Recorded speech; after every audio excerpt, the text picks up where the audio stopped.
भारत के इतिहास में ना एक ऐसा वंश भी था जिसका नाम सुनते ही बड़े बड़े सम्राट तक कांप उठते थे। तो आज हम इसी नंदवंश के उठने और फिर गिरने की, मतलब इसके उत्थान और पतन की पूरी नाटकीय कहानी को समझने वाले हैं। सोचिए जरा, एक ऐसा साम्राज्य जिससे दुनिया जीतने निकला सिकंदर तक डर गया, वो आखिर पूरी तरह से खत्म कैसे हो गया? ये सवाल वाकई में सोचने पर मजबूर करता है। तो चलिए इस पहेली को सुलझाते हैं और समझते हैं कि प्राचीन भारत का ये इतना शक्तिशाली साम्राज्य आखिर इतनी जल्दी बिखर कैसे गया। तो देखिए, हमारी ये कहानी शुरू होती है मगध से। उस वक्त वहां ना बहुत राजनीतिक उथल-पुथल मची हुई थी और इसी माहौल के बीच एक ऐसा शख्स उभरकर सामने आया जिसके बारे में किसी ने सोचा तक नहीं था। ये थे महापद्मनंद। कहा जाता है कि वो शूद्र कुल से थे, लेकिन अपनी जबरदस्त महत्वाकांक्षा और तेज दिमाग से उन्होंने पुराने राजवंश को उखाड़ फेंका। और जानते हैं, उन्होंने नंद वंश की नींव एक ऐसे मकसद के साथ रखी जो उस समय के समाज को हिला देने वाला था। उनका लक्ष्य था सदियों से चले आ रहे क्षत्रिय राजाओं के दबदबे को हमेशा के लिए खत्म कर देना। और उनकी जीत का सिलसिला इतना जबरदस्त था कि उन्होंने एक उपाधि धारण की, एक रथ। अब एक रथ का मतलब क्या होता है? इसका मतलब है पूरी पृथ्वी का एकमात्र संप्रभु, मतलब पूरी धरती का एक ही मालिक। ये उपाधि उनके बेहिसाब अधिकार का प्रतीक थी। उनकी शक्ति इतनी ज्यादा बढ़ गई थी कि लोग उन्हें दूसरा परशुराम तक कहने लगे थे। परशुराम, वही महान योद्धा ऋषि। और ये दिखाता है कि उनका दबदबा कितना बड़ा था और उन्होंने भारत के एक बहुत बड़े हिस्से पर अपना साम्राज्य फैला लिया था। लेकिन जैसा कि हर साम्राज्य में होता है, सत्ता अगली पीढ़ी के हाथ में गई और अब कहानी में एंट्री होती है महापद्मनंद के बेटे धनानंद की।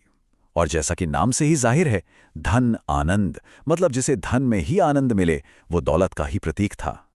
धनानंद को अपने पिता से विरासत में सिर्फ दौलत ही नहीं मिली थी, उसे मिली थी एक ऐसी विशाल और अजेय सेना जिसकी कोई बराबरी ही नहीं कर सकता था। सोचिए, लाखों की तादाद में सैनिक, हजारों युद्ध हाथी और अनगिनत रथ और घोड़े। और यही वो जबरदस्त सैन्य ताकत थी जिसकी वजह से सिकंदर महान की सेना ने भी आगे बढ़ने से इनकार कर दिया और भारत से ही वापस लौट गई। उन्होंने सिर्फ नंद सेना की ताकत के किस्से सुने थे और बस वही किस्से उन्हें रोकने के लिए काफी थे। तो देखिए, सैन्य शक्ति तो बेहिसाब थी, पर यहीं कहानी में एक बहुत बड़ा मोड़ आता है। जहां पिता महापद्मनंद ने साम्राज्य बनाने पर ध्यान दिया, वहीं बेटा धनानंद सिर्फ धन जमा करने में लगा रहा। पिता एकीकरणकर्ता बने तो बेटा एक अत्याचारी शासक। उसकी शख्सियत ही उसकी सबसे बड़ी कमजोरी बन गई। वो पूरी तरह से लालच में डूबा हुआ था, अपनी ही प्रजा पर भारी भरकम टैक्स लगाता था और उनके दुख दर्द की उसे कोई परवाह ही नहीं थी। और उसका यही अहंकार और लालच आखिर में पूरे के पूरे नंद वंश के पतन की वजह बन गया। और कहते ना, जब कोई शासक अहंकारी हो जाता है तो इतिहास एक ऐसे किरदार को सामने ले ही आता है जो सब कुछ बदल कर रख देता है। इस कहानी में वो किरदार थे चाणक्य, एक बहुत ही प्रतिभाशाली लेकिन अपमानित विद्वान। हुआ यूं कि जब चाणक्य ने भरी सभा में राजा को कुछ सलाह देने की कोशिश की तो धनानंद ने उन्हें सबके सामने बेइज्जत कर दिया।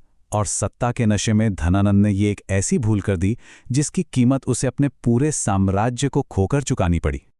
उस अपमान से क्रोधित होकर चाणक्य ने एक प्रतिज्ञा ली, एक ऐसी कसम खाई जिसने भारतीय इतिहास का रुख ही मोड़ दिया।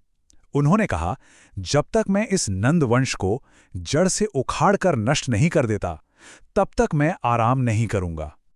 अब देखिए माहौल कैसा बन गया था। एक तरफ चाणक्य की जबरदस्त बुद्धि और बदला लेने का संकल्प और दूसरी तरफ धनानंद के जुल्मों से परेशान जनता का गुस्सा। बस इन दोनों के मिलने से क्रांति के लिए जमीन पूरी तरह तैयार हो चुकी थी। चाणक्य ने एक पूरी महायोजना तैयार की। उनका लक्ष्य सिर्फ बदला लेना नहीं था, बल्कि एक नई और बेहतर व्यवस्था बनाना था।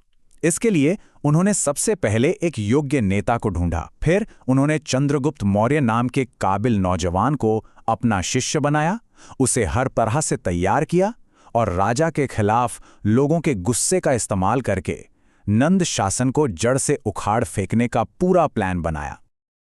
और बस फिर क्या था?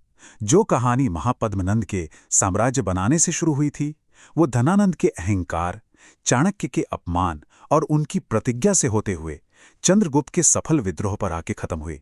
और इसी के साथ नंद वंश का पतन हो गया। ये साल था 321 ईसा पूर्व। ये वो तारीख है जब नंद वंश का अध्याय हमेशा हमेशा के लिए बंद हो गया और भारत के इतिहास में एक नए और इससे भी ज्यादा महान मौर्य साम्राज्य की नींव रखी गई। तो आखिर ये कहानी इतनी जरूरी क्यों है? देखिए, नंदों का पतन सिर्फ एक वंश का अंत नहीं था। ये वो निर्णायक घटना थी जिसने मौर्य साम्राज्य के लिए रास्ता बनाया। वो पहला साम्राज्य जिसने लगभग पूरे भारतीय उपमहाद्वीप को एक साथ जोड़ा। और आखिर में ये कहानी हमें एक बहुत ही गहरे सवाल के साथ छोड़ जाती है कि किसी भी साम्राज्य के लिए सबसे बड़ा खतरा क्या होता है? कोई बाहरी सेना या फिर उसके अपने ही शासक का अंदरूनी अहंकार?